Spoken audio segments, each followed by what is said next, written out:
अस्सलाम वालेकुम। पाकिस्तान खबर के साथ मैं हूं हमजा जावेद। नाजरीन, कल होने वाला जो एहतजाज था वो शिद्दत पकड़ता जा रहा है और वो एक जगह से बढ़कर दूसरी जगह पर मुंतकिल होता जा रहा है। कल हमने यहाँ पर एहतजाज के अंदर देखा कि पीजीसी के बच्चे यहाँ पर मौजूद थे, लेकिन आज जो एहतजाज है वो बढ़ रहा है। यहाँ पर लम्स के स्टूडेंट्स यहाँ पर मौजूद हैं, FC के स्टूडेंट्स यहाँ पर मौजूद हैं। उसके अलावा हम देखते हैं सुपीरियर के स्टूडेंट्स यहाँ पर मौजूद हैं, गवर्नमेंट कॉलेजेस गवर्नमेंट यूनिवर्सिटीज़ के स्टूडेंट्स यहाँ पर मौजूद हैं और एक बड़ी तादाद होती जा रही है जो है स्टूडेंट्स की। लेकिन एक चीज़ जो सोशल मीडिया पर चल रही थी इस तमाम मामले के हवाले से, तो कहा यह गया, तो जो पुलिस वालों का मौक़िफ़ था वो मैं आपको बता देता हूँ। तो मैंने पुलिस वालों से जाके यही सवाल किया कि क्या ये मामला रियल में रिपोर्ट हुआ है कि नहीं। तो पुलिस वालों का मौक़िफ़ ये था कि ऐसा कोई मामला हुआ ही नहीं है।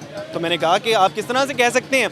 वो कहते हैं कि हमने जो गार्ड है हमने उसको हिरासत में ले लिया है, लेकिन वो गार्ड कह रहा है कि कोई आप लेकर आएँ, कोई ऐसा मुद्दई लेकर आएँ जो कि कोई रिपोर्ट तो करे, कोई FIR तो करवाए, लेकिन FIR ही किसी की जानिब से नहीं हुई। तो आप कम से कम कोई सबूत ले आए मेरे ख़िलाफ़। तो ये बात थोड़ी समझ में आने वाली थी। मैंने फिर दोबारा उनसे सवाल किया कि ये हो सकता है कि कोई किसी डर से ना करवा रहा हो। हमारे यहाँ पाकिस्तान में होता यूँ है कि फैमिलीज़ होती हैं, वो अगर ख़ातून का मामला होता है तो उसको छुपा लेती हैं, वो मामला नहीं रिपोर्ट नहीं होता है, FIR नहीं होती। हमारे यहाँ हज़ारों केसेस इस तरह के होते हैं, इवन शायद लाखों केसेस साल में होते हों जो कि रिपोर्ट नहीं होते होंगे। ये मामला इतना आम नहीं है जिस तरह से नज़र आ रहा है। तो मैंने उनसे ये सवाल किया कि हो सकता है कि ये मामला इस तरह से हो कि कोई रिपोर्ट ना करना चाह रहा हो उनके माँ बाप, या उनके ऊपर कोई इन्फ्लुएंस डाला गया हो। तो उन्होंने कहा कि देखें आप हमजा साहब, कोई आपके दोस्त होंगे, जब आप कहीं से गायब होंगे तो वो आपको रिपोर्ट कर देंगे। आपके कोई ना कोई कॉलेज यूनिवर्सिटी के अंदर आप छोटा सा कोई काम करने कैंटीन तक जाते हैं, तो कैंटीन की रिपोर्ट भी आपको देनी पड़ती है अपने दोस्त को कि भाई मैं कैंटीन पे गया था। तो कोई तो होगा, कोई कॉलेज में ऐसा होगा, कोई स्टूडेंट्स होगी, कोई ऐसा बंदा मौजूद है जो कि फिर उसके बाद मैंने यहाँ पर काफ़ी लोगों से सवालात किए इस मुताल्लिक, किसी को भी इस बात का नहीं पता था। तो पुलिस का मौक़िफ़ बहरहाल ये है कि कुछ भी जो है इस तरह का वाक़या नहीं हुआ, लेकिन स्टूडेंट्स यही कह रहे हैं कि इस तरह का वाक़या रिपोर्ट हुआ है। अगर ये नहीं होता तो हाइप कैसे मिलती।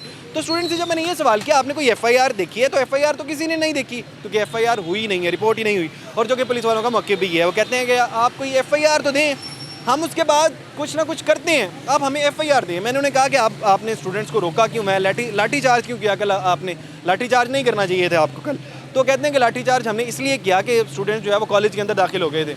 अगर कोई इस तरह का मामला हुआ भी है, हम 0.5% इस बात को मान लेते हैं कैसे मामला हुआ है, लेकिन कम से कम ये नहीं करना चाहिए था स्टूडेंट्स को। तो लाठी चार्ज इसलिए हुआ। मैंने कहा फिर आपके एजुकेशन मिनिस्टर आए, एजुकेशन मिनिस्टर ने NOC क्यों खारिज कर दिया अगर इस तरह कोई मामला नहीं हुआ था। तो उन्होंने कहा कि NOC इसलिए खारिज किया गया कि जो ये मामला था इसको ठंडा करना चाहते थे। शंघाई कॉन्फ्रेंस चल रही है इस्लामाबाद में, तो इस मौके पर कोई भी किसी किस्म का हुकूमत या इदारे किसी किस्म का रिस्क नहीं लेना चाहते हैं, तो इस वजह से ये सारा मामला हुआ। आप क्या सोचते हैं कि वाकई इस तरह कोई वाक़या हुआ है या नहीं, कमेंट बॉक्स में ज़रूर बताइएगा। इसके साथ अपने मेज़बान हमजा जावेद को दीजिए इजाज़त। अल्लाह निगहबान।